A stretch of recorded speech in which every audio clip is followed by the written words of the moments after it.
Oke, baik. Bismillahirrahmanirrahim. Assalamualaikum warahmatullahi wabarakatuh. Alhamdulillahirabbil alamin. Wa bihi nasta'in wa ala umurid dunya waddin. Salatu wassalamu ala asrafil anbiya'i wal mursalin. Sayyidina wa maulana Muhammad wa ala ali sayyidina Muhammad. Asyhadu an la ilaha illallah wa asyhadu anna Muhammadar Rasulullah. Raditu billahi robba wa bil islami dina bi Muhammadin nabiyya wa rasula rabbi zidna ilma wa riyuhna fahma. Amin amin ya Allah ya rabbal alamin. Allahumma rizukna ya rabbi fahma nabina wa khifdal mursalin wa ilhamal malaikatil muqarrabin. Oke, baik teman-temanku semuanya yang saya hormati, kita lanjutkan lagi kajian kita. Ya, karena sifatnya itu adalah menambah wawasan. Jadi apa, sebagaimana katanya Sokrates, saya itu tidak bisa memberikan apapun kepada siapapun. Saya itu hanya bisa mengajak, ayo kita sama-sama mencari kebenaran bareng-bareng. Ya, jadi sifatnya kajian ini adalah belajar kelompok. Ayo sama-sama kita menambah wawasan biar kita itu bisa menjadi manusia yang berkarakter atau yang memiliki nilai kemanusiaan yang tinggi. Jadi satu-satunya agar kemanusiaan kita ini utuh dan sekaligus kita itu secara tidak langsung itu mensyukuri anugerahnya Allah yang terbesar yang itu berupa akal dan intuisi yang kita miliki. Ya jalannya apa? Ya kita harus menambah wawasan. Ayo kita gunakan akal kita untuk selalu menambah ilmu, ya. Dan demikian itu kan sekaligus kita kan memenuhi kewajiban kita sebagai orang Islam, ya kan? Kenapa kok demikian? Karena Nabi itu menegaskan, ayo kita menambah ilmu.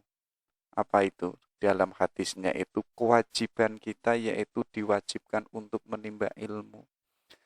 Bahkan dalam nas Quran pertama itu perintahnya itu adalah perintah belajar. Itu kan menjadi pertanyaan besar.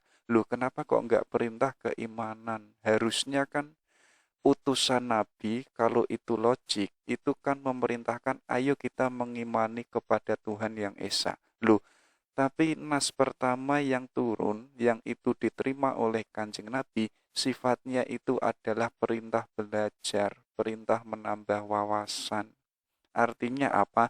Kalau ingin keimanan kita itu baik, kalau ingin keimanan kita ini subur, ya harus landasannya itu ilmu. Ya, kalau kita tidak punya ilmunya, lalu kok kita mengimani sesuatu, lo yang kita imani itu apa?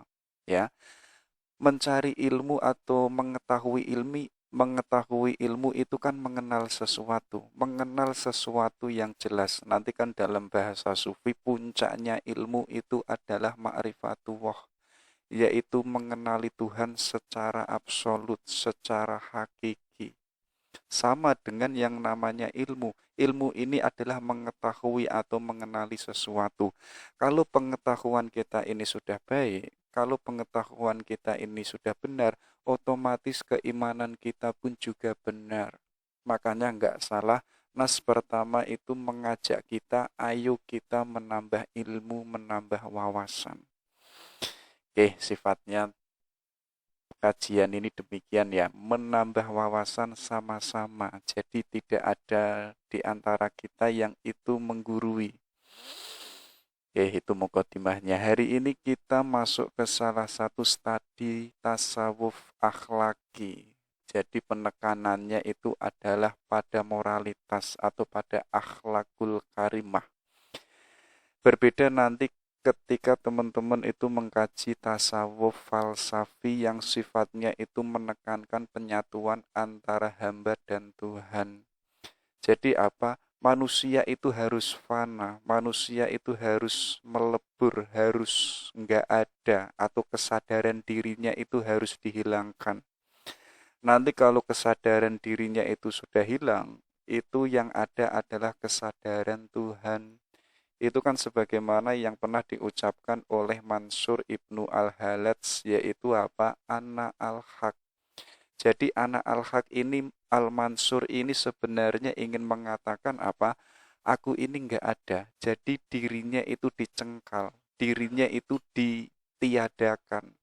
Makanya apa? Yang ada itu adalah Tuhan. Jadi ketika Mansur Al-Halats ini mengatakan Ana al-Haq, itu bukan aku, tapi apa? Akunya itu adalah akunya Tuhan. Yang ngomong itu adalah bicaranya Tuhan. Jadi apa? Kita itu hakikatnya itu harus melebur, harus enggak ada. Itu kan juga sebagaimana tasawuf falsafi yang diwakili oleh Muhyiddin Ibnu Arabi kan.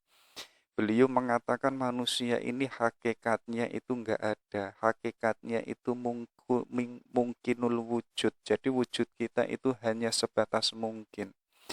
Ada kita atau tidak adanya kita itu tergantung, yaitu tergantung Tuhan. Sedangkan Tuhan itu wajibul wujud, adanya itu harus ada. Kenapa kok ada alam semesta? Kenapa kok ada manusia? Itu sebagai bukti bahwa Allah itu ada. Ya, sedangkan alam semesta dan segala isinya itu sifatnya adalah mungkinul wujud, adanya itu bisa ada dan bisa tidak. Dan keberadaannya alam semesta itu adalah tergantung Tuhan. Tuhan kalau itu berkehendak, maka alam semesta itu ada. Tapi kok Tuhan itu tidak berkehendak, ya alam semesta itu enggak ada. Tapi buktinya hari ini mungkin kalau teman-teman itu debat sama orang ateis atau orang yang semacamnya, lu Tuhan itu di mana? Ya. Dan bukti keberadaannya Tuhan itu juga apa? Jawab saja, lu alam semesta ini ada dan harmonis dan berjalan secara teratur, itu sebagai bukti bahwa itu ada yang menciptakan, ada yang membuat itu adalah Tuhan. Ya. Jadi tasawuf falsafi yang sepertinya pernah kita angkat yang sifatnya itu falsafi, yaitu menekankan keegoan kita itu harus fana. Jadi selama masih ada aku, ya kayak teman-teman, aku ini pinter, aku ini ganteng, aku ini bisa, aku ini berhasil, selama masih ada akunya, ya Tuhan tidak akan masuk ke dalam jiwa kita. Kalau teman-teman mengikuti tasawuf falsafi, ayo kita pelan-pelan meniadakan diri kita. Ayo kita meleburkan keegoan kita atau keakuan kita. Biar apa? Biar Tuhan itu bisa menyatu pada kemanusiaan kita. Kalau Tuhan itu bisa menyatu pada kemanusiaan kita, otomatis kemanusiaan kita itu enggak ada. Yang ada itu adalah hakikat ketuhanan. Nanti kalau teman-teman itu sudah bisa masuk ke level itu, pasti hidupnya itu apa? Hidupnya pasti akan dijamin oleh Tuhan. Karena apa? Dirinya atau hamba dengan Tuhan itu sudah menyatu. Oke, itu ya, itu mukadimahnya. Hari ini kita mengangkat yaitu seorang sufi besar namanya Syekh Abdul Qadir Al-Jilani. Teman-teman pasti mengenal karena di Jawa itu kan ada tradisi yaitu membaca manakib. Jadi manakib itu kan isinya kebaikan, kesolehan, dan beberapa karomah yang itu dialami oleh Syekh Abdul Qadir Al-Jilani. Tapi biasanya absurdnya kita, ya, yang kita cari itu kan karomahnya. Oh, gimana ya bisa sholat di atas awan? Gimana ya bisa sholat di atas pohon pisang dan lain sebagainya. Kita tertipu di situ. Kita tertipu pada karomah-karomahnya. Sedangkan para sufi termasuk beliau ini yang dikejar itu adalah bukan karomah. Tapi apa? Yang dikejar satu-satunya itu adalah Tuhan. Makanya ada analogi itu, kalau teman-teman hari ini mengejar Tuhan dan itu mendapatkan Tuhan, nanti kok sampai waktunya mendapatkan Tuhan, pasti apa? Apa-apa yang itu dimiliki oleh Tuhan pasti akan kita miliki karena kita mendapatkan Tuhan. Tapi kok hari ini yang kita kejar karomah loh, itu bisa mungkin dan bisa tidak, kita tidak bisa mendapatkan Tuhan karena yang kita kejar itu adalah karomah. Itu kan ada perdebatan juga antara Hasan al-Basri dan Robi'ah al-Adawiyah. Jadi siang-siang itu Hasan itu bilang sama Robi'ah, wahai Robi'ah, kamu kan seorang wali, kamu kan seorang sufi yang mahabbahnya sudah tinggi dengan Tuhan.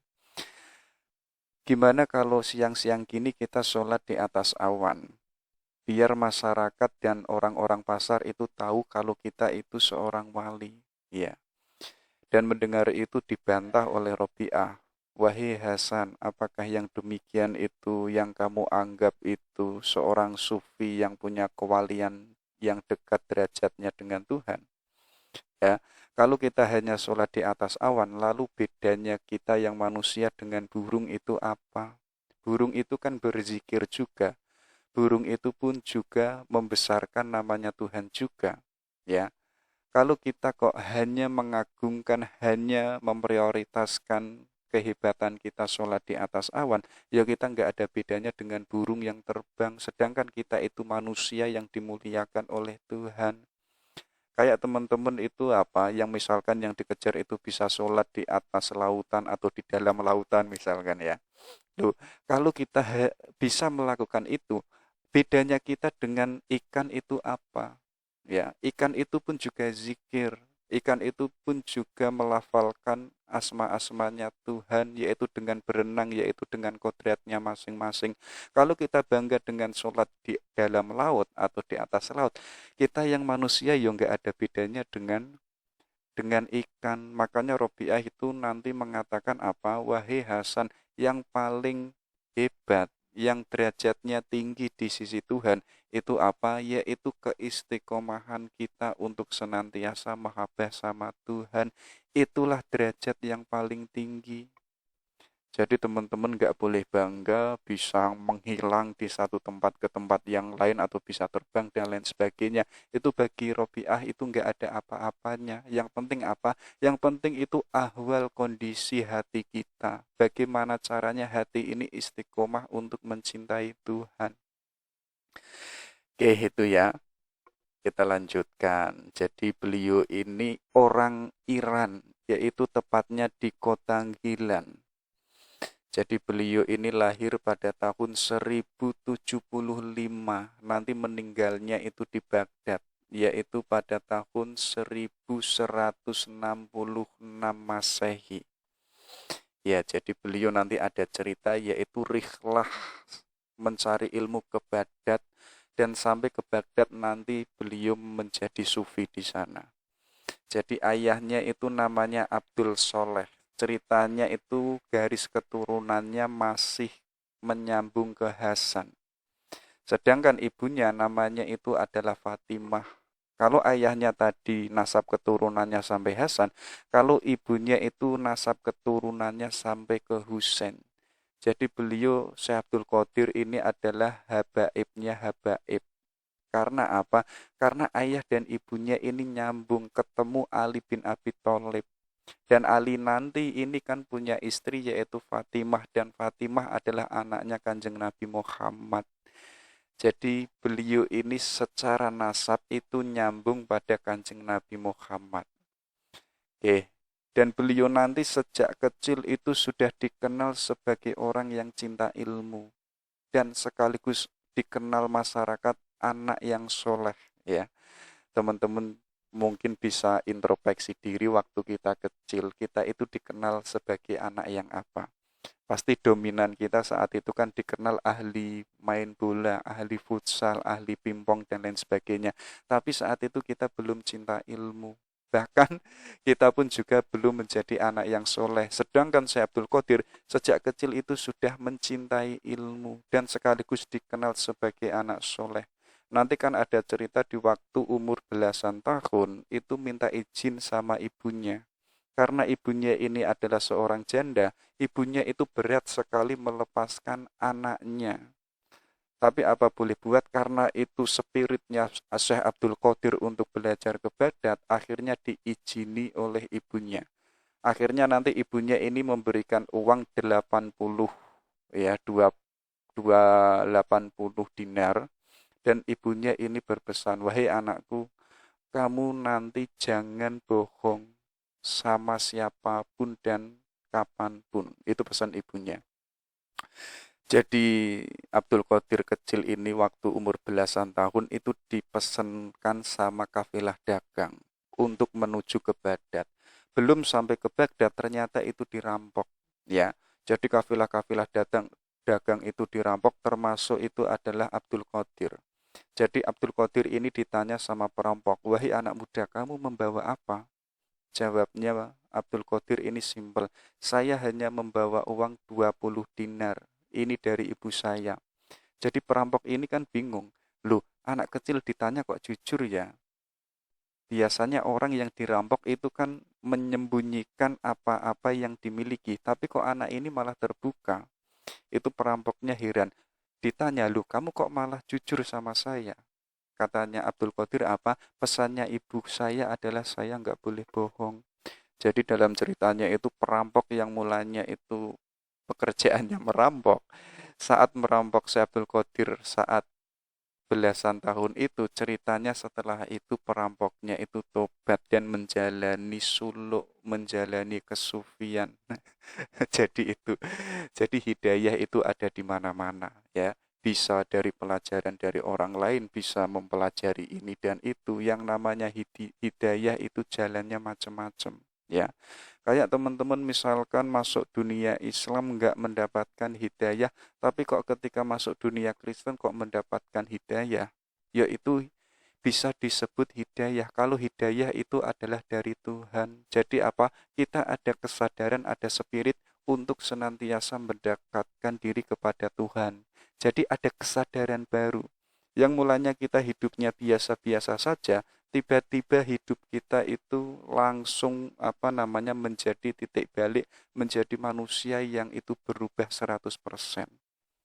Ya, jadi teman-teman nggak boleh sinis atau nggak boleh marah sama orang-orang yang itu belajarnya itu berbeda dengan belajar kita. Siapa tahu teman-teman kita itu mendapatkan hidayah sedangkan kita itu nggak mendapatkan hidayah. Sebagaimana perampok tadi, ya sudah merampok beberapa kali sama orang sama masyarakat, tapi baru mendapatkan hidayah ketika merampok Abdul Qadir Al-Jilani.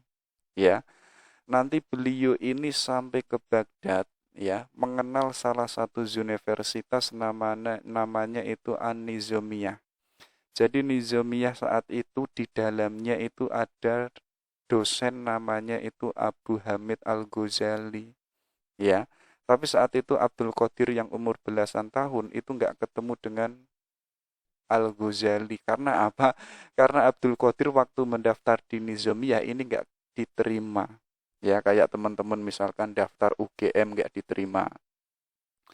Daftar di mana lagi? Di Diponegoro nggak diterima. Malah diterimanya itu malah di universitas terbuka. Ya sudah. Akhirnya nanti beliau ini karena nggak diterima, akhirnya itu belajar sama ulama-ulama fikih yang ada di Baghdad. Ya, jadi mulanya beliau ini seorang fakih, orang yang ahli hukum, orang yang ahli syariat. Tapi beliau nggak berhenti di situ. Jadi yang mulanya beliau itu seorang fakih, nanti belakangan beliau itu bergeser menjadi seorang sufi. Jadi seorang sufi yang itu absah, yang itu hakiki, itu harus melewati fikih dulu.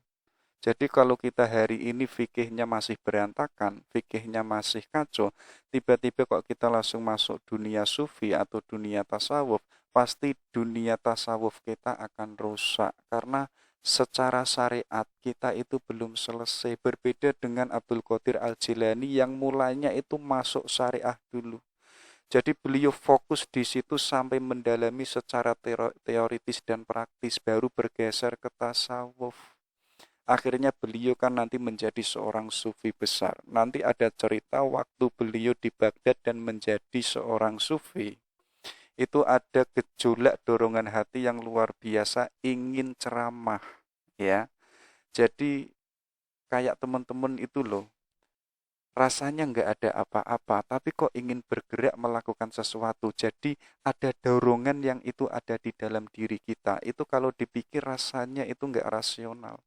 Ya, karena apa? Hati ini yang menguasai Tuhan. Sebagaimana Abdul Qadir, ada dorongan ingin ceramah, ingin menyebarkan ilmunya. Dan sampai suatu ketika beliau ini ceramah ke masjid, ya, ceramah di masjid, dan jamaahnya itu semuanya terpesona dengan petuah-petuah yang disampaikan oleh Syekh Abdul Qadir.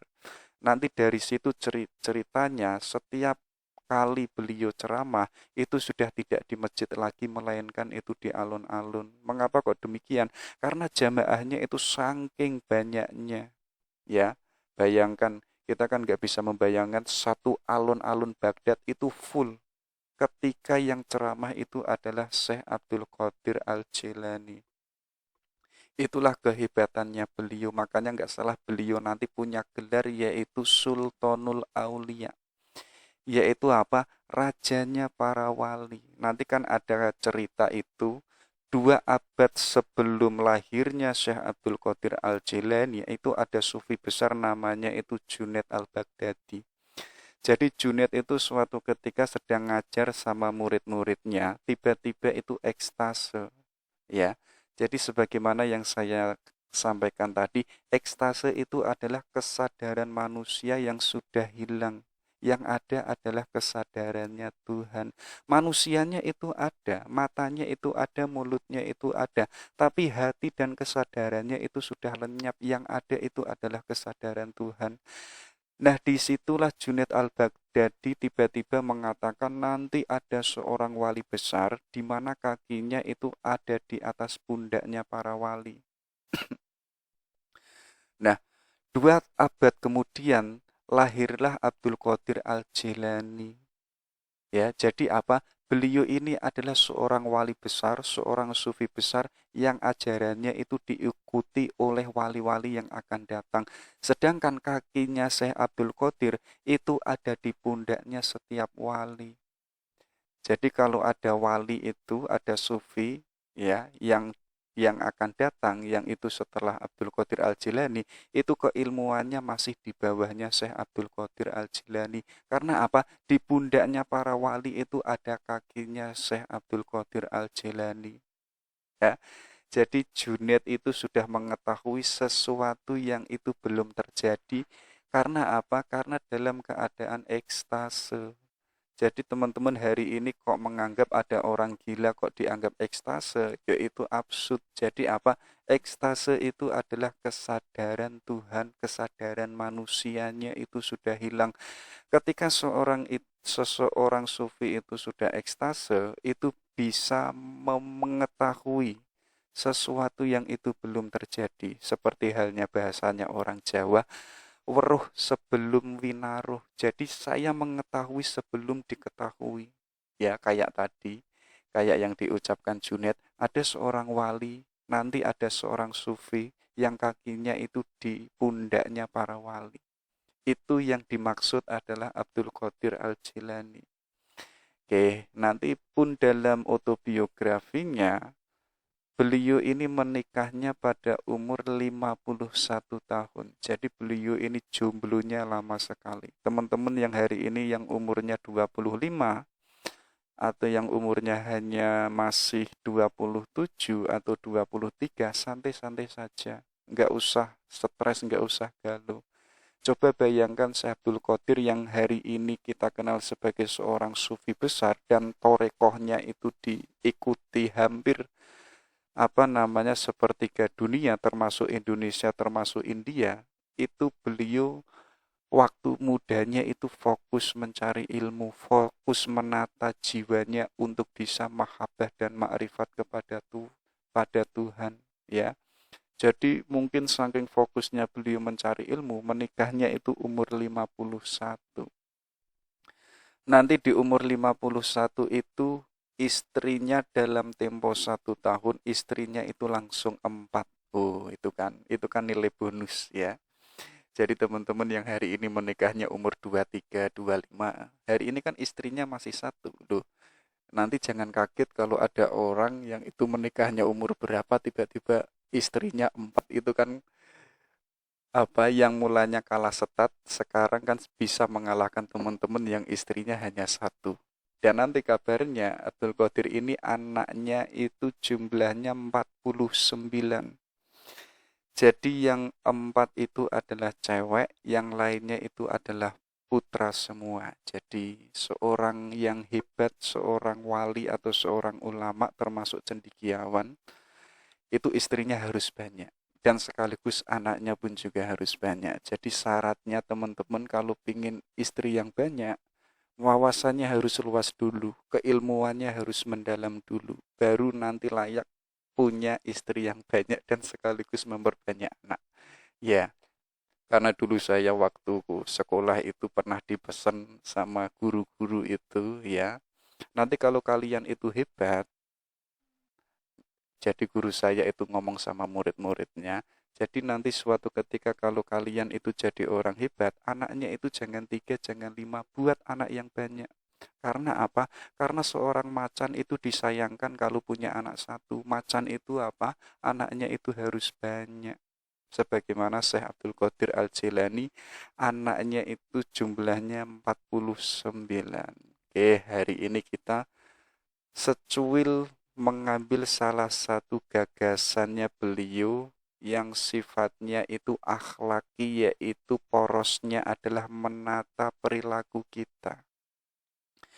Oke, kita pelan-pelan ya. Pertama yaitu adalah ada toharoh. Jadi menurut Syekh Abdul Qadir Al-Jilani, sesuci itu ada 2 macam. Yang pertama itu penyucian diri yang sifatnya itu lahiriah. Jadi kayak teman-teman itu misalkan kencing, misalkan hadas besar dan hadas kecil, itu bisa disucikan dengan wudhu atau dengan mandi. Ya, kalau teman-teman ingin sholat, ingin tahajud misalkan, ya, walaupun tahajudnya itu jam 5 pagi, nanti disambung disambung sholat subuh, kemudian disambung lagi dengan sholat duha, ya. Kalau ingin melakukan yang sifatnya itu syariah, yang sifatnya itu ubudiyah, itu harus harus dipenuhi dulu, yaitu kesuciannya yang sifatnya itu fisik.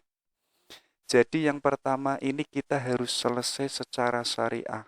Kita nggak boleh masuk ke wilayah kedua yang sifatnya batiniah kalau secara lahiriah kita itu belum sukses.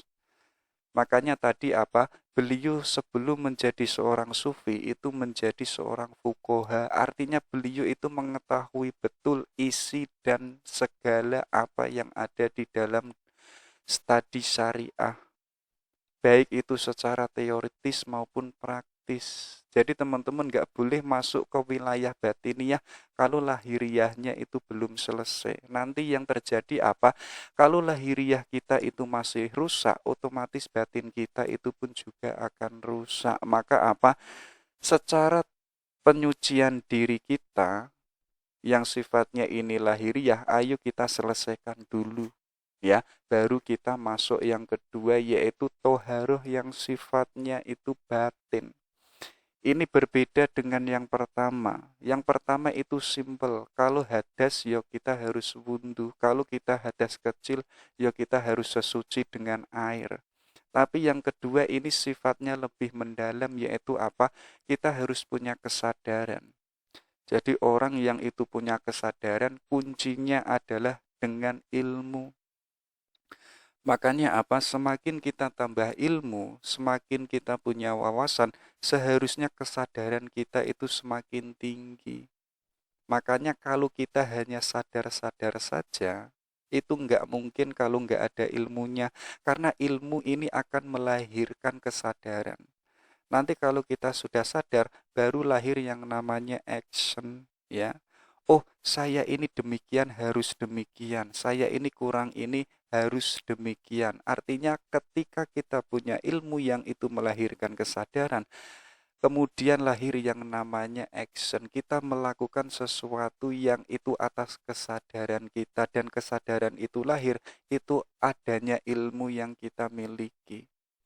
Jadi toharoh yang kedua yang secara batini ini ya, kita harus punya kesadaran di dalam diri kita itu ada kotoran ya. Di dalam diri kita ini ada sesuatu yang esensial, ada sesuatu yang substansial, itu adalah jiwa. Jadi coba teman-teman jiwanya itu dicek, apakah sudah bersih atau belum, atau jangan-jangan ada banyak kotoran. Itu kan katanya Al-Ghazali, lu jiwa itu seperti halnya cermin. Kalau kita tiap hari entah sadar atau tidak melakukan sesuatu yang buruk, itu efeknya ada pada hati atau jiwa kita. Nanti jiwa kita ada titik-titik hitamnya. Tapi kok titik hitamnya ini semakin banyak, akhirnya jiwa kita yang gambarannya kayak cermin itu akan menjadi jiwa yang gelap. Kalau jiwa kita gelap, ya jiwa kita tidak akan ketemu pada cahaya. Makanya tugas kita apa? Pertama, kita harus menyadari diri ada kotoran di dalam jiwa kita. Kalau kita menyadari itu, ayo kita berusaha untuk membersihkan dengan cara apa? Dengan cara tobat. Nanti kalau jiwa kita ini yang mulanya ada kotoran, sekarang kita kok sudah menjadi seorang manusia yang jiwanya itu bersih dan bening, nanti kita itu akan ketemu pada cahaya yang itu dimiliki oleh Tuhan. Jadi cahayanya Tuhan itu akan bisa masuk ke dalam jiwa kita karena jiwa kita itu sudah bening. Jadi katanya Syekh Abdul Qadir, untuk membersihkan jiwa kita, pertama caranya itu dengan tobat. Ayo kita menyesali perilaku-perilaku kejelekan yang kita lakukan, yang sudah kita lakukan. Dengan apa? Dengan kita ganti dengan perilaku yang baik. Jadi kita harus menyesali dulu, ya. Jadi kalau kita itu sudah bisa menyesali apa yang kita lakukan dan itu tidak etis, ya. Sekarang kita merasa menyesali dan kita nekat, saya enggak melakukan itu lagi, ya. Kayak teman-teman misalkan itu apa, sebelumnya itu pernah melakukan yang sifatnya itu melanggar agama. Wah, sekarang tobat, ya. Kemudian tobatnya ini sungguh-sungguh. Kemudian diiringi dengan zikir meminta ampun kepada Allah. Loh, emang ya demikian. Biar apa? Biar jiwa kita yang mulanya itu kotor sekarang menjadi jiwa yang bersih, ya. Kenapa kok jiwa kita itu sulit tersentuh oleh kebaikan dan kebenaran yang ada di luar diri kita? Ya karena jiwa kita kotor. Akhirnya apa? Kita itu sulit membedakan mana yang baik dan mana yang benar. Kalau jiwa kita nanti gambarannya tadi seperti cermin, ya. Kalau kita asah terus, kita zikir terus dan kita meminta ampun kepada Allah dan kita kok senantiasa mencari ilmu, maka cermin yang itu gambarannya jiwa akan senantiasa bercahaya, semakin hari semakin bercahaya. Kayak teman-teman selalu menambah wawasan. Loh, itu efeknya apa? Jiwa kita nanti akan tambah bercahaya. Kalau jiwa kita itu senantiasa bercahaya dan cahayanya itu besar, nanti kita akan bertemu pada sang pemilik cahaya yang itu adalah Tuhan. Ya. Jadi yang kedua ini adalah sesuci yang sifatnya itu batin. Ayo kita menengok ke dalam diri kita. Saya kan sering menyebutkan kita jangan sibuk menuding keluar diri kita. Tapi apa? Kita setiap waktu harus menuding ke dalam diri kita. Yaitu untuk mengetahui jiwa kita itu bagaimana sih? Hati kita itu sesungguhnya sudah bersih atau belum sih? Kalau masih ada kotoran, ayo sekarang kita bertobat meminta ampun pada Allah. Ya, oke itu ya. Itu toharoh. Baik secara lahiriah maupun secara batiniah. Ada juga yaitu sholat kolbu. Jadi bagi Syekh Abdul Qadir, sholat itu adalah munajat. Ya, kalau itu munajat, itu alatnya adalah dengan hati.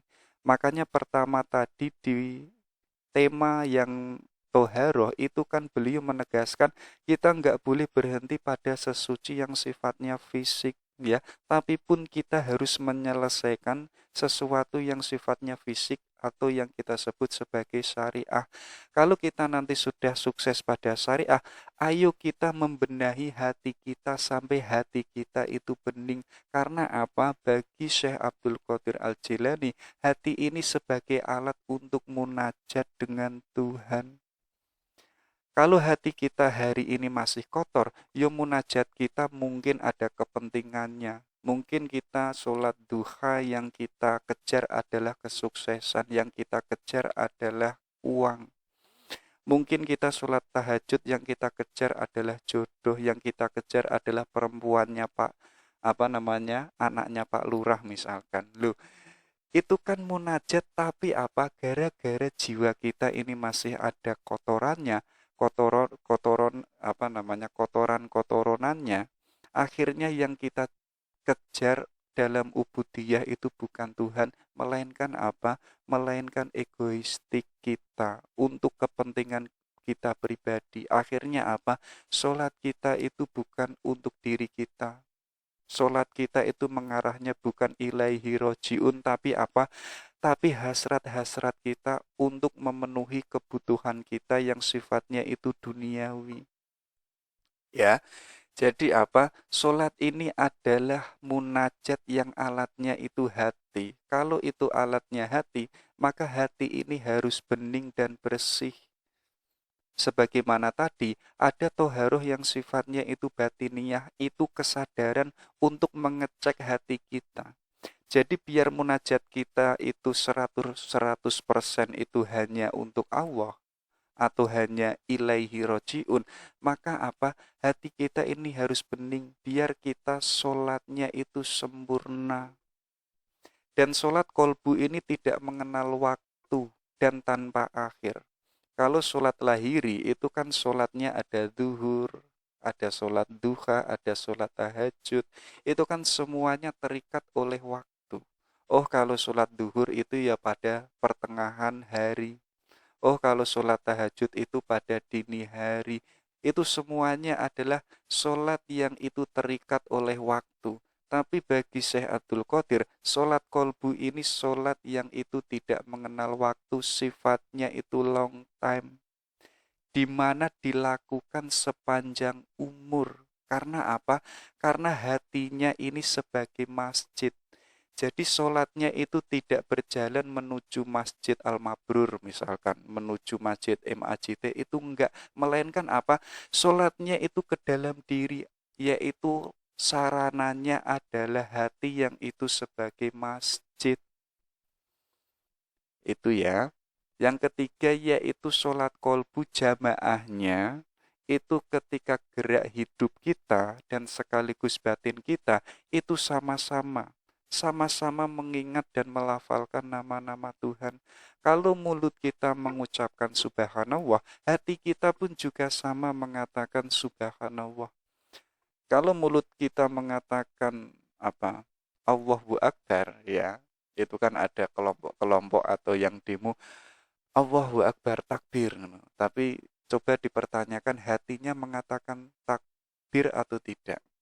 Tapi yang namanya sholat kolbu, jamaahnya ketika seluruh aspek organ tubuh kita, kemudian batin kita, ini bareng-bareng.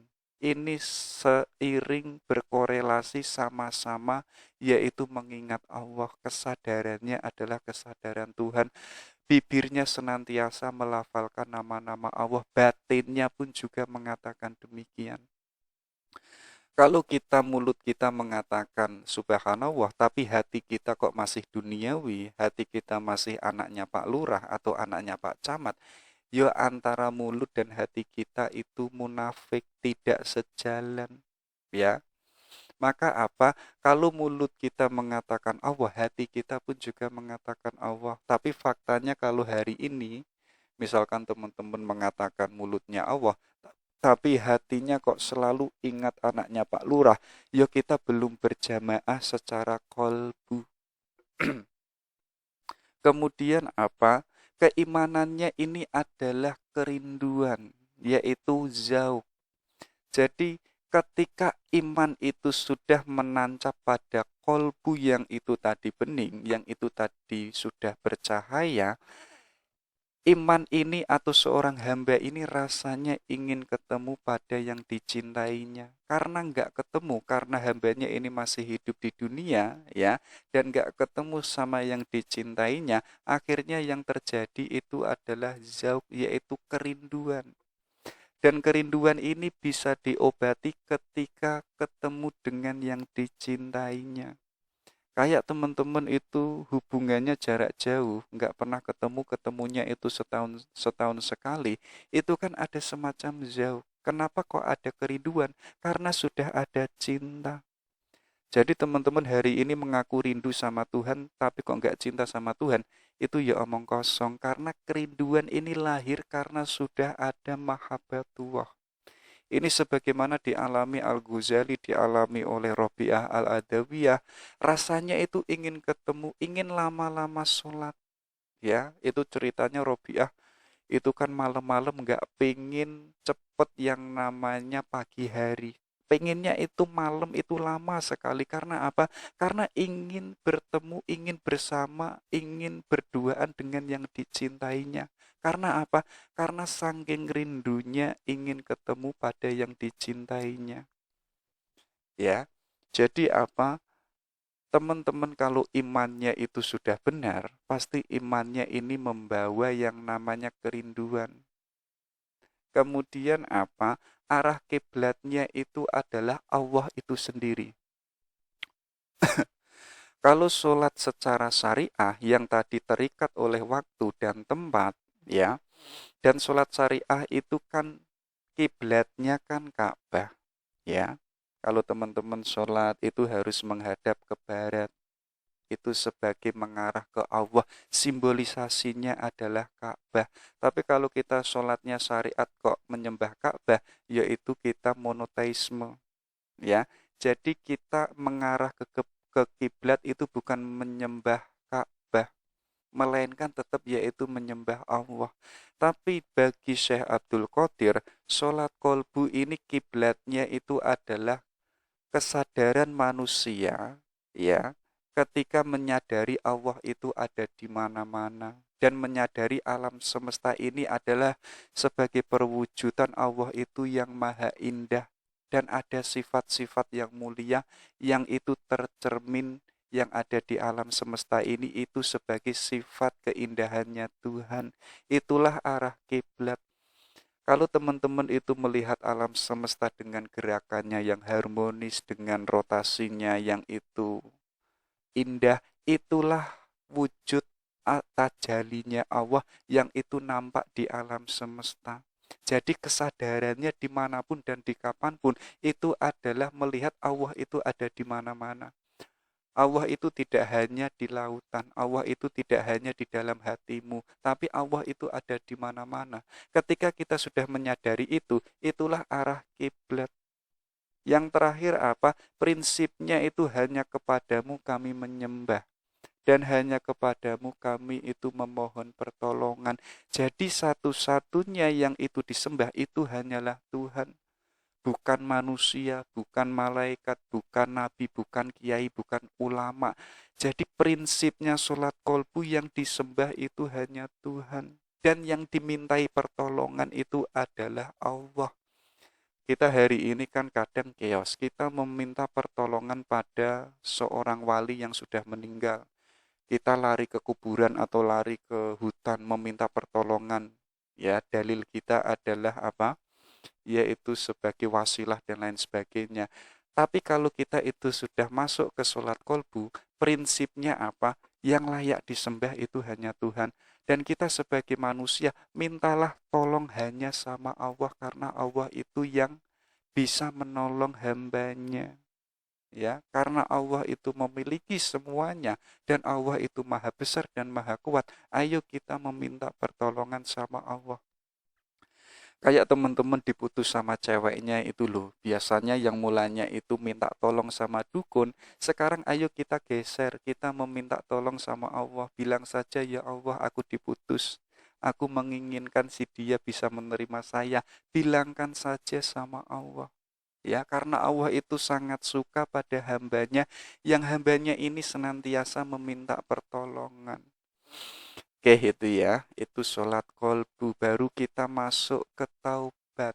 Ini sebagaimana di step awal tadi, untuk kita bisa menata jiwa kita, di mana jiwa kita yang mulanya itu kotor, sekarang jiwa kita itu bisa bening. Untuk bisa masuk ke level itu, yang pertama dan utama itu adalah tobat.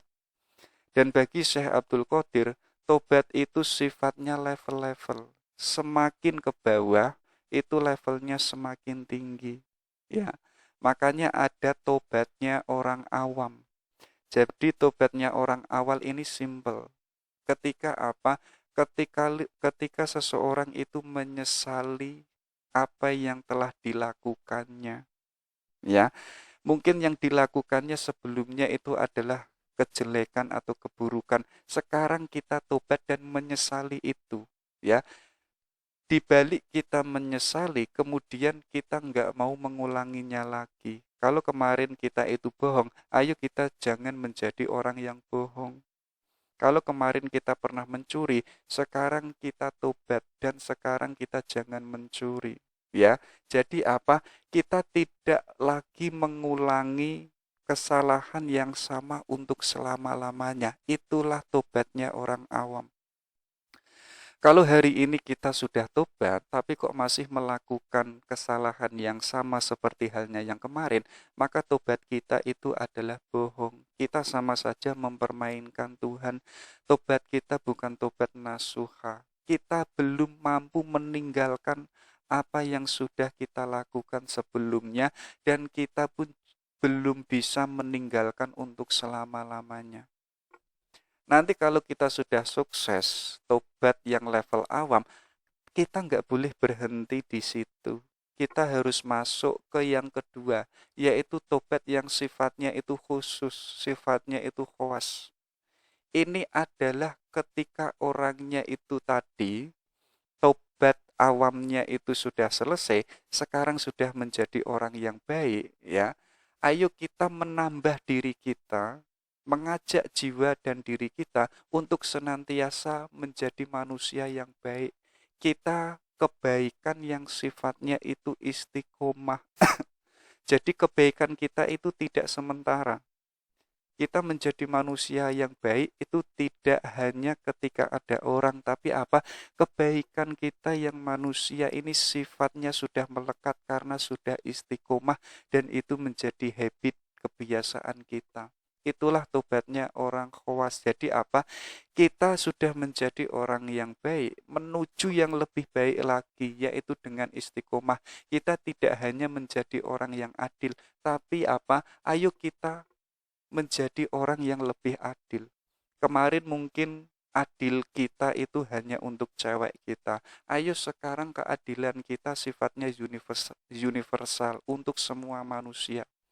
Kemarin mungkin yang kita cintai itu hanya cewek kita. Ayo sekarang kita mencintai semua manusia. Itu artinya kita sudah baik, sekarang menuju yang lebih baik. Tapi kita, katanya Syekh Abdul Qadir, kita nggak boleh berhenti di situ. Kita harus masuk ke tobat, yaitu khawas al-khawas.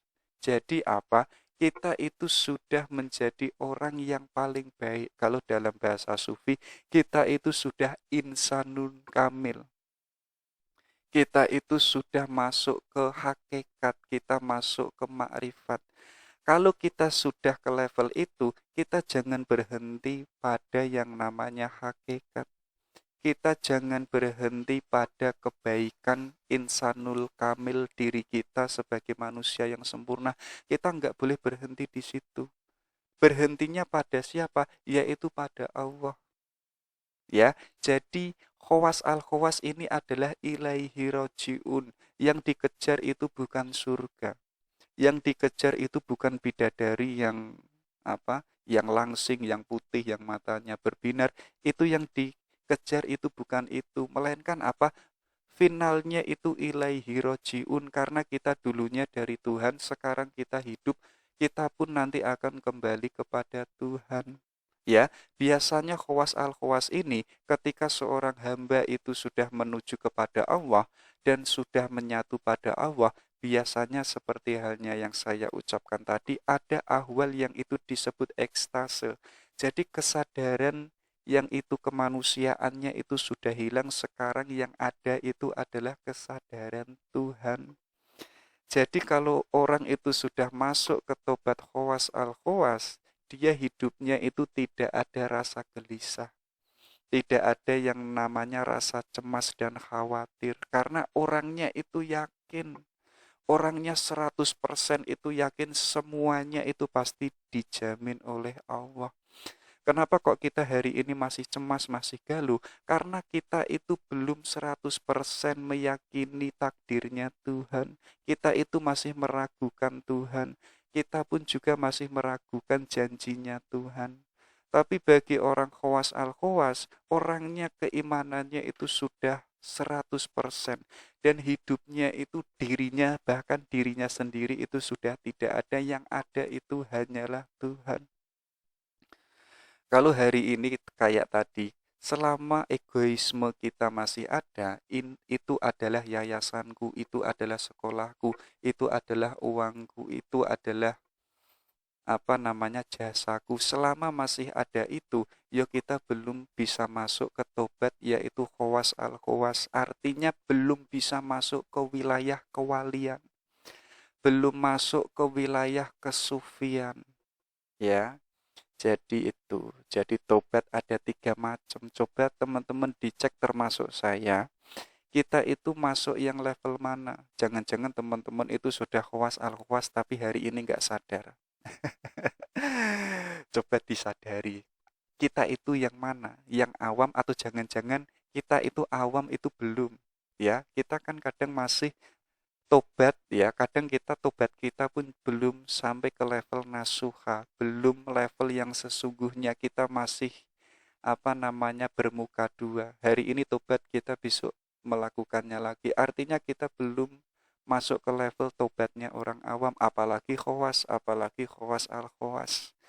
Yo, kita pelan-pelan ya, yang namanya menata hati itu bukan seperti menata doremi, bukan seperti menata remi ya. Yang namanya hati ini pelan-pelan, butuh waktu yang lama. Bahkan para sufi untuk menata hatinya itu membutuhkan waktu puluhan tahun.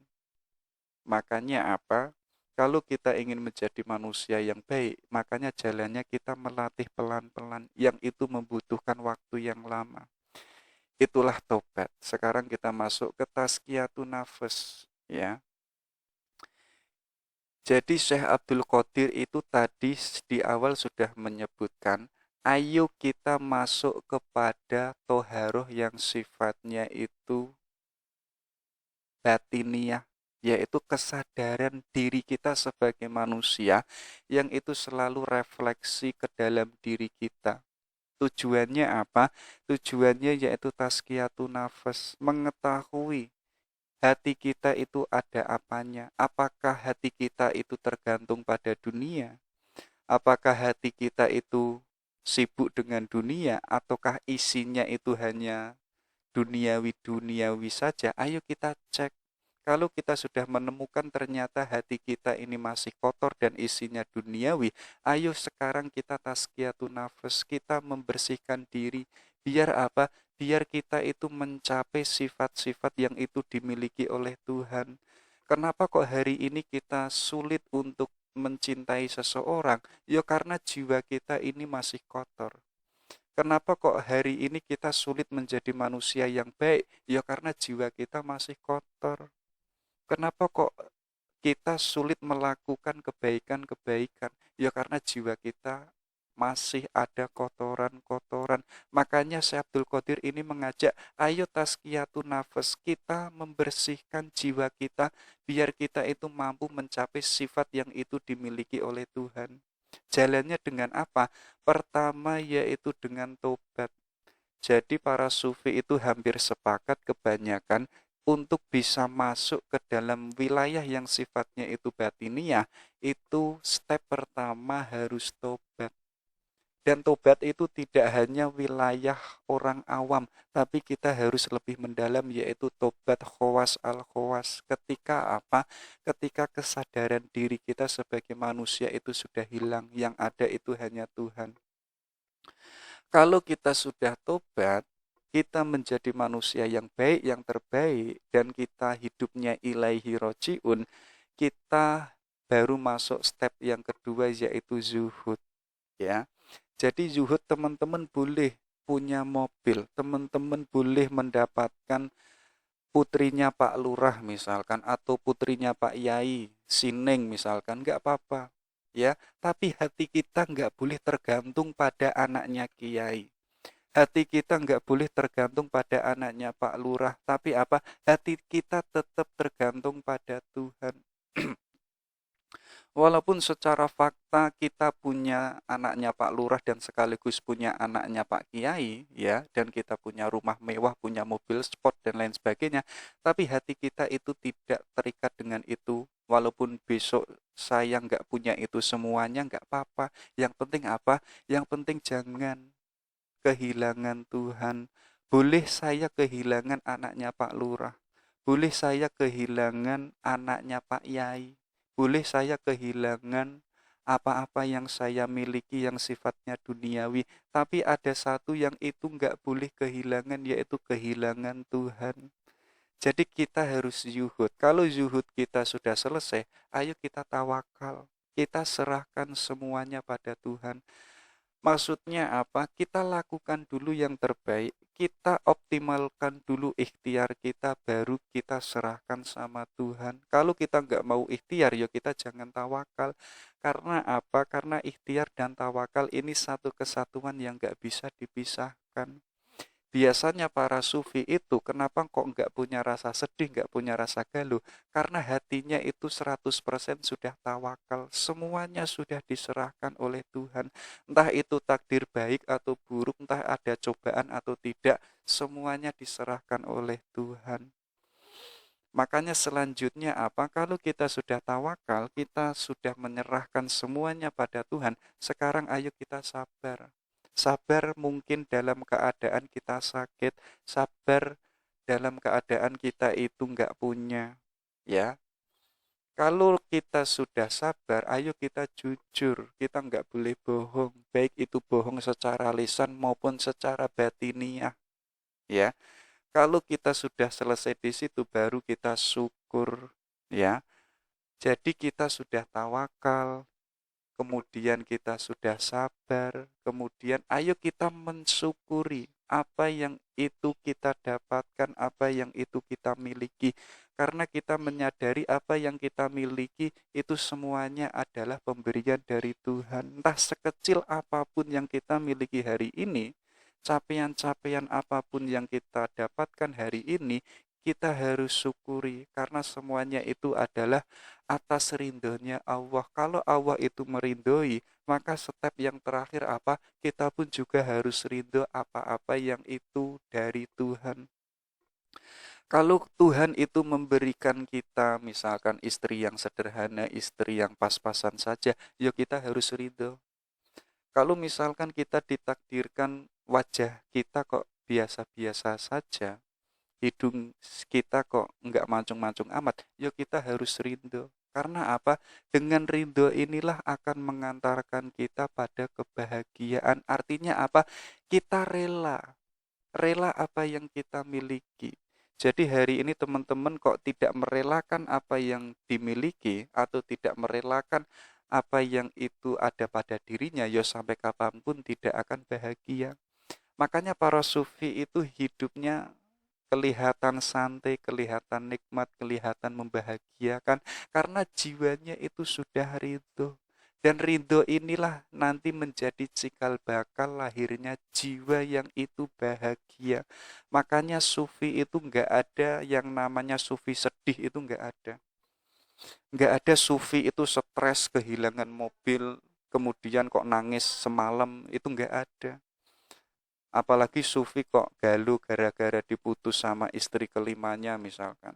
Kok galuh gara-gara itu, artinya dia itu bukan sufi karena belum bisa merindui apa yang terjadi pada dirinya. Itu ya, itu adalah jalan untuk tazkiyatun nafas. Kenapa kok kita itu disuruh oleh Syekh Abdul Qadir Al-Jilani untuk tazkiyatun nafas yang jalannya itu ada tobat, zuhud dan lain sebagainya, agar jiwa kita itu bening, agar jiwa kita itu bersinar. Ya, yang mulanya tadi jiwa kita ada yang menutupi, ada kotoran hitam. Sekarang jiwa kita itu sudah bersih. Kalau jiwa kita itu sudah bersih, maka apa? Perilaku kita itu akan baik, akhlak kita itu akan mulia. Ya, kalau akhlak kita nanti akan mulia, kita sampai pada level kemanusiaan yang itu sempurna, yang itu insanul kamil. Jadi manusia yang sempurna itu apa? Jiwanya itu sudah suci, sudah bersih, yang itu termanifestasi pada perilakunya sehari-hari. Dan dirinya itu punya akhlak yang akhlaknya itu bukan manusia, tapi akhlaknya itu adalah akhlak ketuhanan. Makanya disebut takholak bi akhlakillah. Kalau Allah itu maha adil, kita harus menjadi manusia yang adil, yang keadilan kita bukan hanya untuk keluarga kita. Keadilan kita tidak hanya untuk partai kita. Kalau keadilan kita hanya untuk partai, hanya untuk madhab kita, ya artinya kita tidak adil sebagaimana adil yang dimiliki oleh Tuhan. Makanya puncaknya apa? Takholak bi akhlakillah. Jalannya dengan tazkiyatun nafas. Kenapa kok ini penting? Karena kalau jiwa kita itu kotor, yang keluar itu pasti kotor. Kenapa hari ini teman-teman melakukan atau mengucapkan yang itu kalimat-kalimat yang itu enggak baik? Itu adalah sumbernya ada di dalam hati. Jangan-jangan hatinya itu pun juga kotor. Kita kan bisa membayangkan ada kendi yang isinya itu teh, yang keluar itu pun juga teh. Kendi kok isinya air putih, yang keluar itu pun juga air putih. Kendi kok isinya kok air comberan, yang keluar pun juga air comberan. Sebagaimana jiwa yang ada di dalam diri kita. Jadi yang keluar yang termanifestasi itu air putih atau comberan dan lain sebagainya, itu adalah wujud manifestasi adanya jiwa kita. Kalau jiwa kita baik, otomatis yang keluar itu baik, ya. Itu nanti pada sampai puncaknya kita harus takholak bi akhlakillah. Mungkin sampai puncaknya situ sulit, tapi apa, kita harus pelan-pelan. Oke, kita baru masuk fikih dan tasawuf. Rasanya kok lama banget ya? Sudah berapa jam sih? Hampir 1 jam. Oke, kita percepat ya. Katanya Syekh Abdul Qadir, mungkin kita membayangkan fikih antara tasawuf itu adalah berdiri sendiri, yang tidak bisa menyatu. Karena kita menganggap fikih itu adalah dunia lahiriah, dan tasawuf itu adalah dunia batiniah. Kalau lahiriah dan batiniah ini digabung, rasanya kok nggak bisa. Ya, tapi bagi Syekh Abdul Qadir, antara fikih dan tasawuf itu adalah satu kesatuan, nggak bisa dipisahkan, sifatnya itu harmoni. Ya, kalau teman-teman itu ingin masuk ke dalam dunia sufi, harus menyelesaikan dulu fikihnya, harus menyelesaikan dulu syariatnya. Ya, kalau kok tasawuf tanpa fikih, maka tasawufnya itu batal. Tapi katanya Syekh Abdul Qadir Al-Jilani, fikih kok hanya fikih-fikih saja, itu belum optimal. Karena apa? Karena belum menyentuh konsep filosofis ajaran Islam yang mendalam. Agar keislaman kita itu mendalam, dan itu bisa sampai ke puncaknya, ya, kita nggak boleh berhenti pada fikih, kita harus masuk kepada wilayah tasawuf. Tapi kok kita masuk ke tasawuf tanpa fikih, maka tasawuf kita akan batal, ya. Tasawuf kita itu enggak bermakna. Jadi tasawuf kita itu bisa bermakna, ya harus ada aspek fikihnya. Jadi teman-teman misalkan hari ini mengaku seorang wali, derajatnya itu sudah di sisinya Allah atau sudah menyatu dengan Tuhan, ya. Kok teman-teman nggak mau sholat, nggak mau sholat tahajud, nggak mau apa lagi, nggak mau puasa dan lain sebagainya. Artinya tasawufnya itu batal. Ya, hakikat itu tanpa syariat adalah batal serta tak berdasar. Jadi misalkan hari ini ada seorang wali yang mengaku dirinya wali, bahkan wali ini tidak mengaku wali, masyarakatnya menganggap wali, ya kan, banyak kan apa namanya konstruksi sosial hari ini, fakta sosial hari ini. Kok dia mengaku wali tapi nggak mau puasa, nggak mau sholat, artinya dia bukan wali. Karena apa? Karena kewaliannya itu batal. Bagi Syekh Abdul Qadir, seorang wali itu adalah seorang ahli fikih yang sejati. Seorang sufi itu adalah seorang ahli fikih yang itu tidak melupakan wilayah-wilayah syariat. Tapi hari ini ada seorang wali kok meninggalkan syariat, artinya dia bukan wali. Artinya dia adalah wali yang zindik. Masa ada wali zindik, artinya dia hamba yang zindik. Kalau dia hamba yang zindik, artinya dia bukan wali, artinya kewaliannya itu batal. Makanya apa? Katanya beliau, fikih itu adalah satu kesatuan yang itu tidak bisa dipisahkan dengan tasawuf. Kalau kita masuk ke dunia fikih, yuk kita jangan berhenti pada fikih. Kita harus menyusuri yang jauh lebih mendalam lagi karena ada sifat yang itu hakiki, yang sifatnya itu batiniah. Dan untuk masuk ke wilayah batiniah ini, kita harus masuk ke wilayah tasawuf.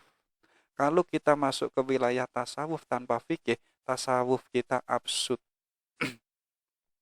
Makanya kata Syekh Abdul Qadir apa? Syariat itu laksana batang pohon.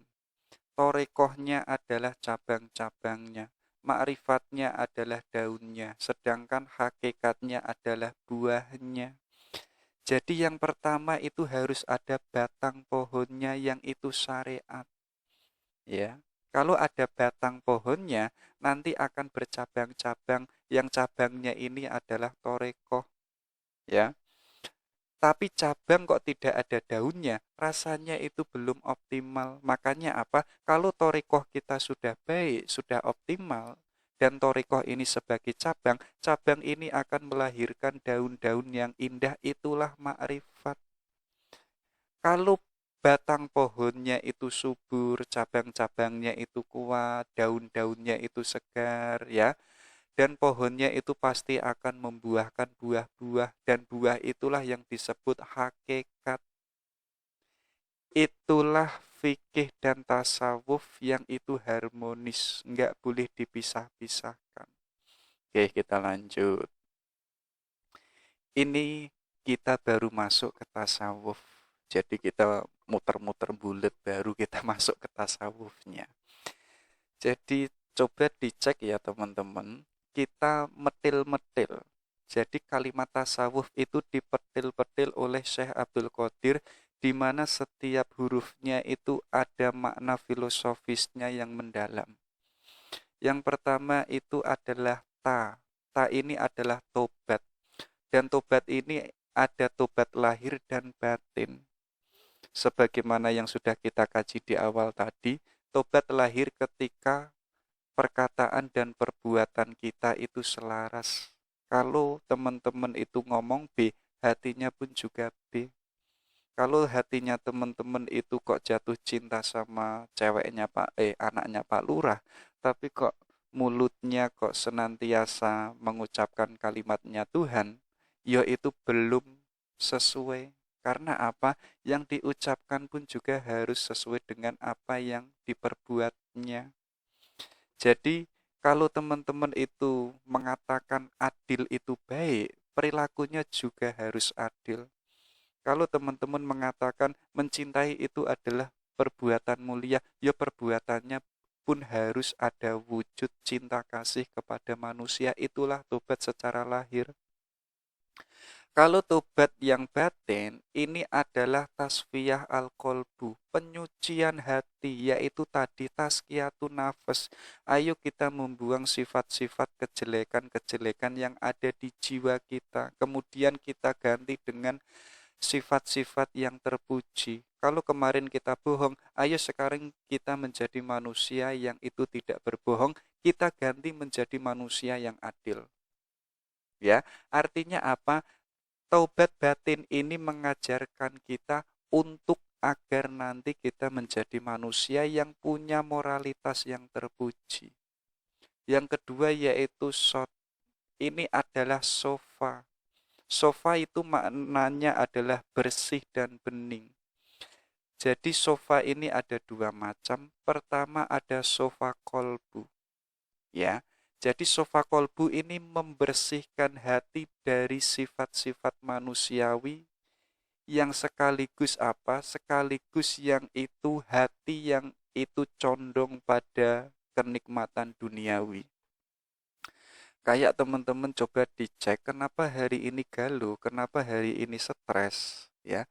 Itu semuanya adalah pasti kenikmatan duniawi. Kita terjebak di situ. Kalau kita ilaihi roji'un dan kita tadi prinsipnya adalah hanya menyembah kepada Allah dan hanya meminta tolong kepada Allah, pasti kita tidak akan gelisah, pasti kita tidak akan galau. Kenapa kok kita hari ini banyak galau, banyak stres? Pasti itu adalah urusan duniawi, urusan harta, urusan cinta sesama manusia. Makanya sofa kolbu, ayo kita membersihkan itu semuanya. Biar kita bisa masuk kepada sofa asir, yaitu mencintai yang itu layak kita cintai, yaitu adalah Allah. Ya, kalau teman-teman itu mencintai ceweknya yang itu cantik, sadarilah bahwa Allah itu yang jauh lebih cantik. Allah itu sang pemilik kecantikan. Lalu mana yang layak kita cintai? Ya, pastinya kalau kita waras, kalau kita sadar, yang layak kita cintai pasti adalah Allah. Itulah sofa asir.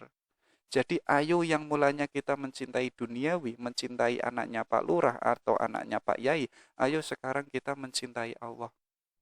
Ya, baru nanti kita mencintai bawah-bawahnya. Yang ketiga ada wawu. Wawu ini maknanya adalah wilayah.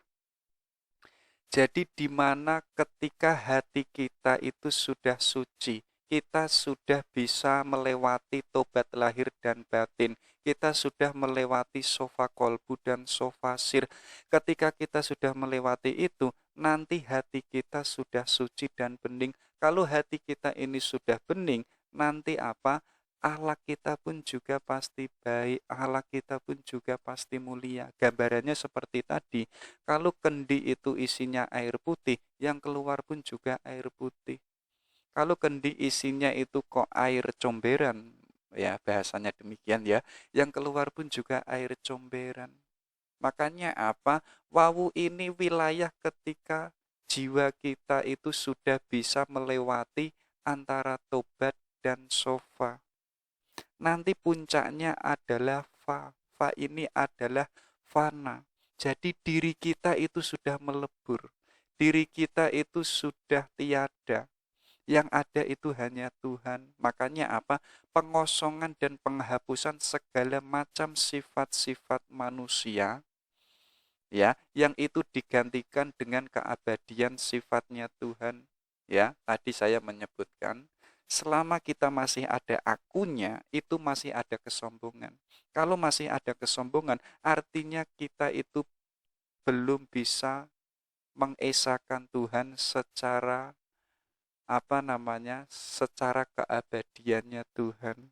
Jadi fa ini ketika manusianya itu sudah melebur, keakuannya itu sudah enggak ada, kesadaran manusianya itu sudah enggak ada. Yang ada itu adalah kesadaran Tuhan. Kalau kita sudah masuk ke fa ini, maka apa?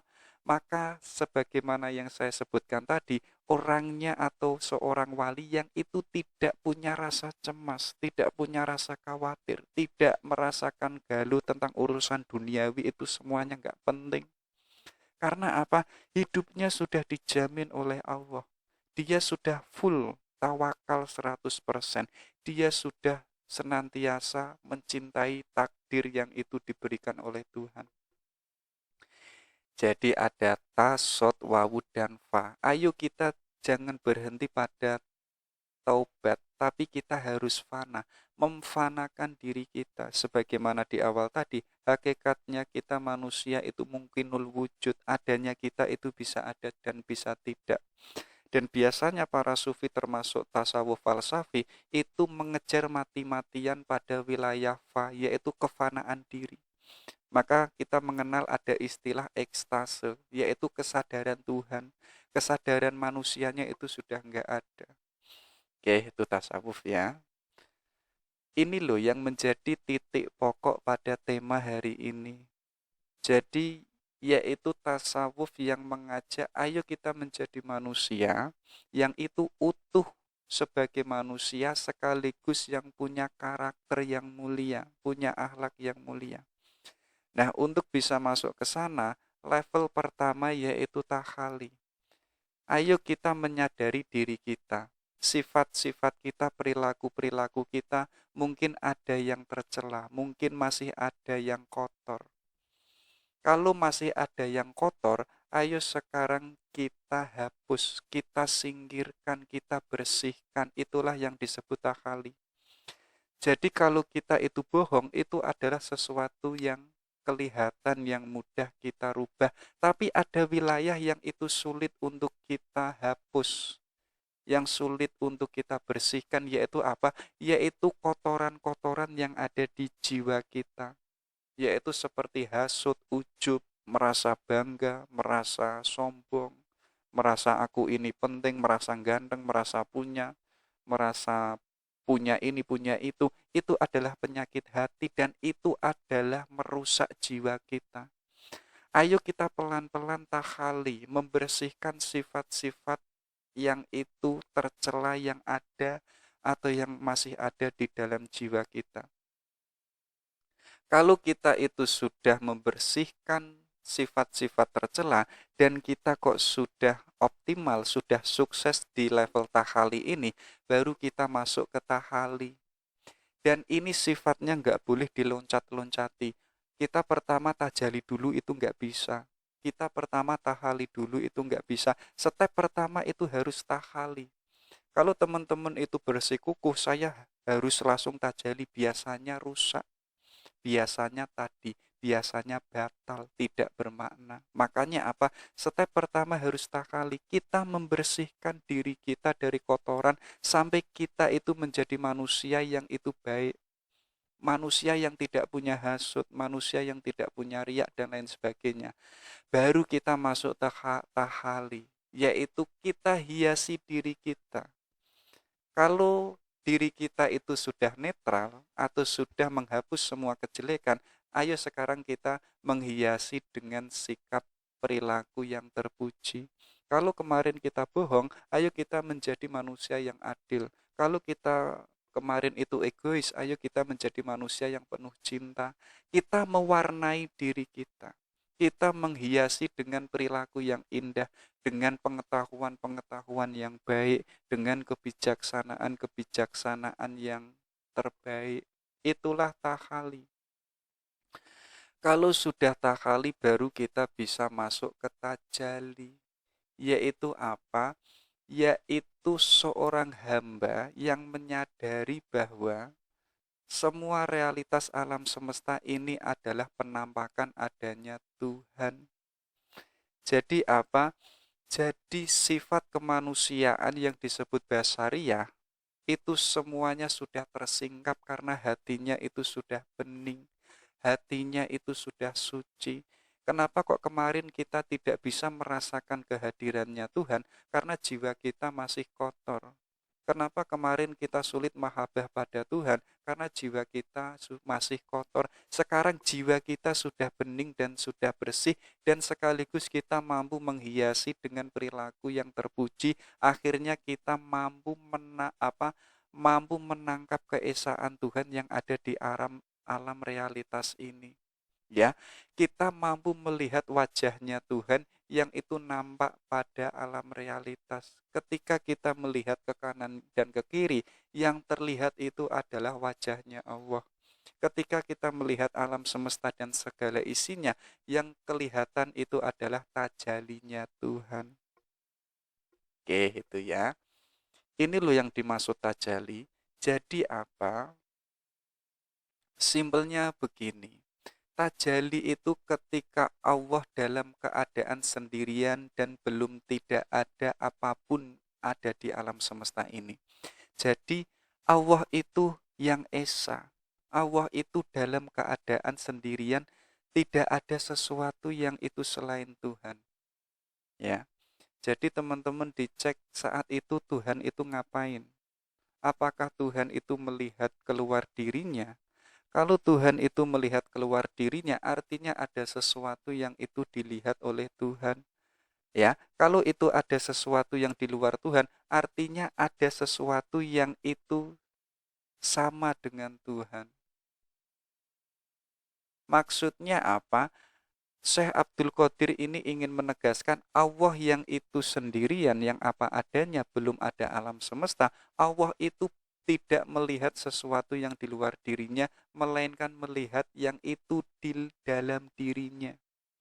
Jadi ketika Tuhan itu refleksi, ya, melihat yang itu ada di dalam dirinya, Tuhan itu menemukan kebaikan-kebaikan yang ada di dalam dirinya. Lahir yang namanya Tuhan itu mengetahui, aku ini maha indah, aku ini maha baik, maha bijaksana, maha rahmat, maha cinta, dan lain sebagainya. Jadi ketika Tuhan melihat ke dalam dirinya, Tuhan itu menemukan kemahaesaan dirinya, dan disitulah lahir yang namanya alam semesta. Makanya dalam hadis qudsi itu kan ada kuntu kahzan mahfian fa'ahbabtu an u'rifa. Jadi Allah itu adalah perbendaharaan yang tersembunyi dan dirinya itu ingin dikenal. Dan nanti dalam ayat selanjutnya kan menegaskan, gara-gara engkau Muhammad, ya, aku menciptakan alam semesta. Biar apa? Biar mereka dan segala seluruh isi alam semesta itu mampu mengenalku. Jadi ini sebagai penegasan apa? Realitas yang itu diciptakan oleh Tuhan itu adalah wajahnya Allah, itu sebagai bentuk tajalinya Tuhan. Yang mulanya Tuhan itu dalam kesendiriannya, Tuhan tidak melihat keluar tapi melihat ke dalam dan menemukan Tuhan itu maha indah dan lain sebagainya, lahir yang namanya Nur Muhammadiyah. Nur Muhammadiyah ini adalah Nabi Muhammad yang sifatnya bukan fisik, melainkan apa? Yang sifatnya itu cahaya, sifatnya itu rohani. Nanti makanya dalam hadis qudsi itu, gara-gara engkau Muhammad, aku menciptakan alam semesta. Dan alam semesta ini ada, itu adalah sebagai tampakan wajahnya Tuhan. Itulah yang disebut tajalli. Untuk kita bisa masuk kepada wilayah tajalli, kita merasakan tajalinya Tuhan, kita merasakan nampak wajah keindahannya Tuhan. Jalan satu-satunya yaitu dengan pendekatan rasa, yaitu dengan hati nurani. Kalau dengan akal itu nggak bisa, apalagi dengan panca indera. Indra itu ingin menangkap Tuhan itu nggak akan bisa, akal pun juga sama. Maka salah satunya yaitu dengan rasa. Makanya tadi di awal saya Abdul Qadir itu menegaskan, ayo kita tahali, ayo kita tahali. Biar apa? Biar jiwa kita ini bening, akhirnya kita bisa masuk ke tajalli. Kita merasakan kehadiran Tuhan di alam semesta ini. Oke, itu ya. Baru kita masuk ke gimana caranya agar kita itu bisa divine love, kita bisa cinta pada Tuhan. Pertama-tama apa? Untuk agar kita bisa divine love, kita itu tadi harus selesai dulu tahali kita. Kita harus membersihkan kotoran-kotoran yang ada di dalam jiwa kita.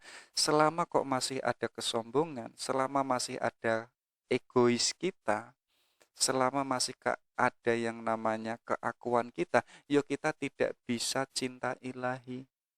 Makanya apa? Step pertama tadi kita harus selesai dulu tahali kita. Nanti kalau kita itu sudah menjadi manusia yang baik, yang dimana jiwa kita tidak ada kotorannya, kotoran-kotorannya, baru kita apa? Kita tahali, kita hiasi diri. Sampai jiwa kita itu bening dan suci. Ya. Kalau kita sudah bening, baru kita bisa merasakan kehadiran Tuhan. Termasuk tadi tajali. Ya, tajali itu menyadari bahwa alam semesta ini sebagai wujud kehadirannya Tuhan. Kalau kita sudah masuk ke level tajali itu, kita baru bisa masuk ke wilayah cinta ilahi. Kita merasakan bahwa Allah itu Maha Esa, Allah itu Maha Baik, Allah itu Maha Indah. Maka yang layak dicintai itu adalah Tuhan. Biasanya kita itu tertutupi atau terhalangi adanya nafsu, ya. Maka di situ Syekh Abdul Qadir, hati-hati dengan nafsu yang sifatnya lahir dan batin. Ayo kita selesaikan dulu nafsu kita, biar jiwa kita tadi menjadi jiwa yang bening. Kalau jiwa kita sudah bening, kita akan mampu menangkap tajalinya Tuhan yang itu ditangkap dengan rasa. Jadi kalau kita nanti sudah mencintai Tuhan, ya, nanti apa yang terjadi, kita itu jatuh cinta sama Allah dan Allah pun juga jatuh cinta sama kita. Jadi saling mencintai itulah cinta ilahiyah. Jadi Allah itu mungkin cintanya itu bertepuk sebelah tangan. Sudah lama mencintai kita, sudah lama mencintai hambanya. Hanya saja kita itu jual mahal, kita sibuk pada cinta-cinta yang sifatnya duniawi. Kita lupa mencintai yang itu layak untuk kita cintai, yaitu adalah Tuhan. Mungkin Tuhan itu, kalau Tuhan itu mungkin agak sebel sama kita, mungkin Tuhan itu nggak jatuh cinta sama kita, tapi cintanya Tuhan itu tanpa pamrih, tidak ada yang namanya bertepuk sebelah tangan. Sampai menunggu kapan hambanya itu bisa jatuh cinta, bisa ilaihi rojiun kembali padanya. Hanya saja tadi kita itu tertipu dengan nafsu rakus, kita tertipu dengan kemalasan-kemalasan kita dan lain sebagainya. Akhirnya kita sulit untuk mencintai Tuhan. Oke, itu ya, itu divine love. Baru kita masuk ke hijab. Katanya Syekh Abdul Qadir, hati-hati loh ya. Kenapa kok kita sulit membersihkan jiwa kita? Kita sulit untuk mahabbah sama Tuhan. Ya. Jadi beliau ini menegaskan hati-hati adanya hijab. Ini yang menjadi penghalang kita itu sulit untuk ilaihi rojiun. Jadi katanya Syekh Abdul Qadir, hijab yang pertama itu adalah marah. Marah itu merusak keimanan, sebagaimana cukai yang itu merusak madu. Jadi madu yang itu mulanya manis, yang mulanya itu segar misalkan, kok kita campuri dengan marah, akhirnya madunya ini nggak manis, nggak segar. Ya, artinya apa? Ayo kita menjadi manusia yang itu jangan mudah marah. Di level apapun, di problem apapun, sebisa mungkin ayo kita jangan marah. Karena marah itu merusak keimanan kita. Ya, yang kemudian hasad. Hasad itu membakar kebaikan sebagaimana api membakar kayu. Artinya apa? Kita itu artinya tidak murni melakukan kebaikan, dan kebaikan kita itu apa? Karena ada sesuatu yang ada di luar diri kita. Ya, jadi teman-teman sholat karena ada calon mertuanya. Kenapa yang mulanya nggak sholat tahajud, sekarang di rumahnya mertua sholat tahajud. Ya, jadi sholat tahajudnya gara-gara tidur di rumah mertua. Ya kalau demikian apa? Itu akan membakar amal-amal kebaikan kita sebagaimana api yang membakar kayu. Ayo kita kalau sudah mengetahui, pelan-pelan kita jangan menjadi orang yang hasut. Ya, dikit-dikit menghasut, dikit-dikit menjelekkan dan lain sebagainya. Eman-eman, karena kita kemarin sudah melakukan kebaikan, kita kok rusak sendiri dengan sifat hasut kita. Yang ketiga yaitu ghibah. Ghibah itu jauh lebih buruk daripada zina. Hati-hati terutama yang perempuan, terutama yang ibu-ibu. Ayo kita ganti ghibah kita dengan yang namanya kajian apa gitu misalkan. Ya, misalkan lagi kumpul-kumpul cewek-cewek yang mulanya ghibah, sekarang ayo kita buat program. Ayo kita gibah temanya itu adalah Syekh Abdul Qadir Al-Jilani. Enggak apa-apa, itu jauh lebih baik. Ayo gibah kita temanya itu adalah Sokrates, temanya adalah Heraklitus loh. Itu malah manfaatnya baik untuk diri kita daripada kita gibah yang itu katanya Syekh Abdul Qadir itu jauh lebih buruk daripada zina.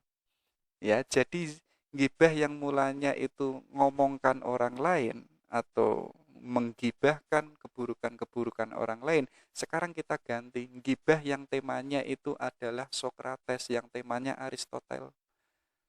Gitu ya. Yang keempat apa? Fitnah.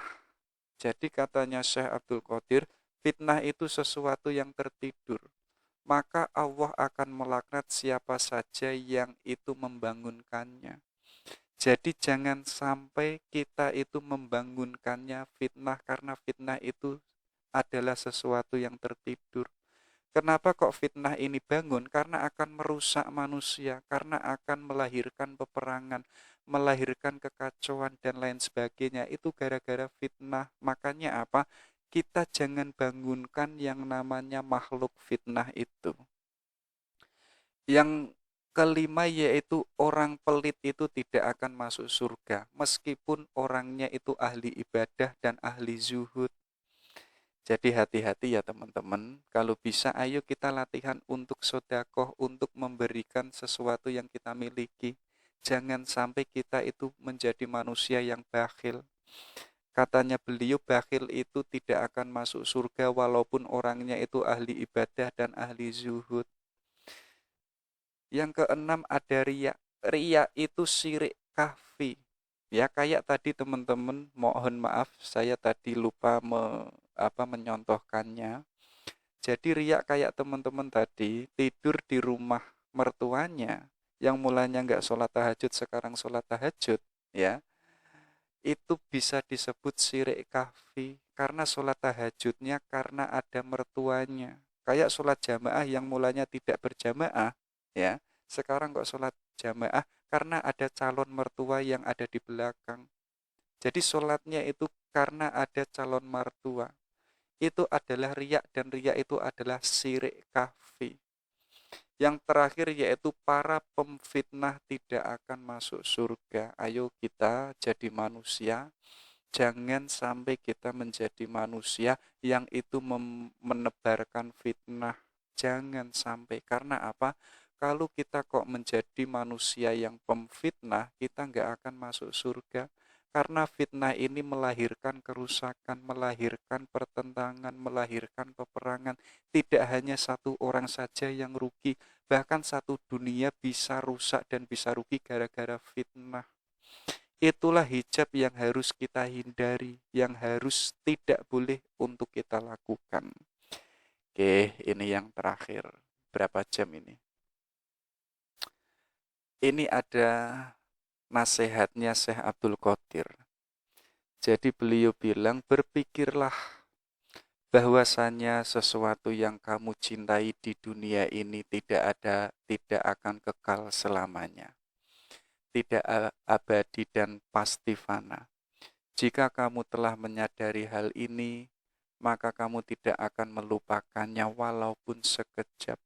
Sadarilah bahwa ya alam semesta ini nggak kekal, nggak selamanya, pasti akan rusak, pasti akan selesai.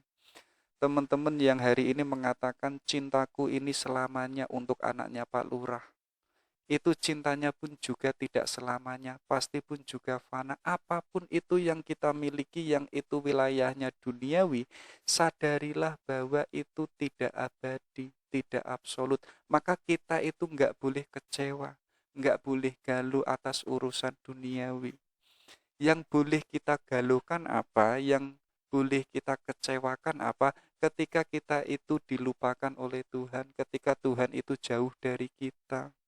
Makanya beliau mengatakan, jika kamu telah menyadari hal ini, kalau dunia itu sementara dan segala isinya dan segala bentuknya, maka kamu tidak akan melupakannya walaupun sekejap. Karena apa? Yang layak kita gantungkan, yang layak kita cintai, itu hanya Tuhan, karena Tuhan itu abadi. Tuhan itu enggak fana. Hanya saja kita di dunia ini tertipu pada yang faktual-faktual saja. Kita tertipu pada keindahan-keindahan dunia, tapi kita lupa ada keindahan yang absolut yaitu Tuhan. Karena Tuhan itu enggak nampak, ya akhirnya kita tertipu pada urusan dunia. Sedangkan dunia itu pasti fana, pasti hancur.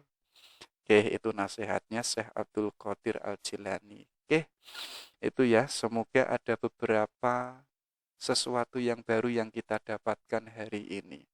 Kalau kita sudah mendapatkan itu, ayo kita benahi jiwa kita, benahi mindset kita, benahi perilaku kita, biar semakin hari hidup kita itu berkualitas.